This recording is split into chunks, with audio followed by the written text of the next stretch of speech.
پر ہوتا ہے نا، سب سے پہلے بیوی پر ہوتا ہے، اس لیے اہل بیت میں سب سے پہلے بیویاں داخل ہوتی ہیں۔ یہاں بھی دیکھیں قرآن موسیٰ کی زوجہ کو، حضرت موسیٰ علیہ السلام کی زوجہ کو اہل کہہ رہے ہیں، اور ہمارے یہاں ایک مکتبہ فکر ایسا ہے جس نے اہل بیت میں نبی کی بیویوں کو شامل ہی نہیں کیا، تو کتنا بڑا ظلم ہے کہ اہل بیت میں تو سب سے پہلے نبی کی ازواج داخل ہیں۔ تو وَسَارَ بِأَهْلِهِ، موسیٰ علیہ السلام اپنی اہل کو لے کے چلے، آنَسَ مِن جانب طور نارا، تو کوہ طور کے کنارے پہ آپ کو ایک آگ محسوس ہوئی، قال لأہلہ، اپنی اہل سے کہا، امکثوا، یہاں ٹھہرو، مجھے آگ محسوس ہو رہی ہے، لعلی آتیکم منہا بخبر، اس کی تفسیر پہلے ڈیٹیل سے گزر چکی ہے، اس لیے میں جلدی جلدی اس کو گزار رہا ہوں۔ میں ہو سکتا ہے وہاں سے کوئی خبر لے کر آؤں، کیونکہ جہاں آگ ہوتی ہے وہاں اکثر آبادی ہوتی ہے، کسی آبادی نہیں آگ جلائی ہوگی تو لوگ ہوں گے تو میں پوچھ لوں گا بھائی مصر کا راستہ کس طرف کو ہے۔ حضرت موسیٰ علیہ السلام کہتے ہیں کہ راستہ بھول گئے تھے۔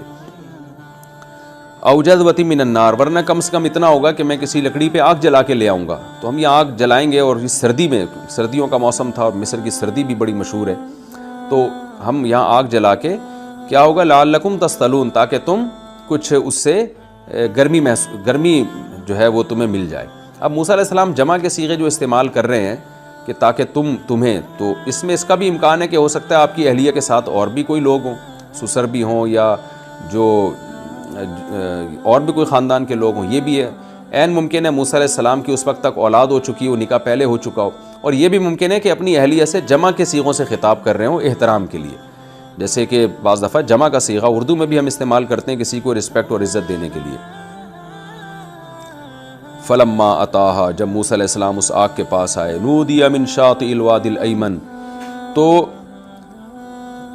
دائیں طرف جو وادی تھی اس کے کنارے سے ندا آئی، ایک پکار آئی، فی البقعۃ المبارکہ، جو وادی ایک مبارک جگہ پہ تھی، ظاہر ہے جہاں اللہ کا جلوہ ظاہر ہوا وہ کتنی مبارک جگہ ہوگی۔ من الشجرۃ، درخت کی طرف سے آواز آئی، ان یا موسیٰ، کہ اے موسیٰ، انی انا اللہ رب العالمین،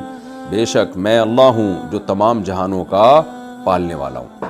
وَأَنْ أَلْقِ عَصَاكَ، اور اے موسیٰ اپنی لاٹھی کو ڈال دے، فَلَمَّا رَآهَا تَهْتَزُّ، جب موسیٰ نے دیکھا کہ وہ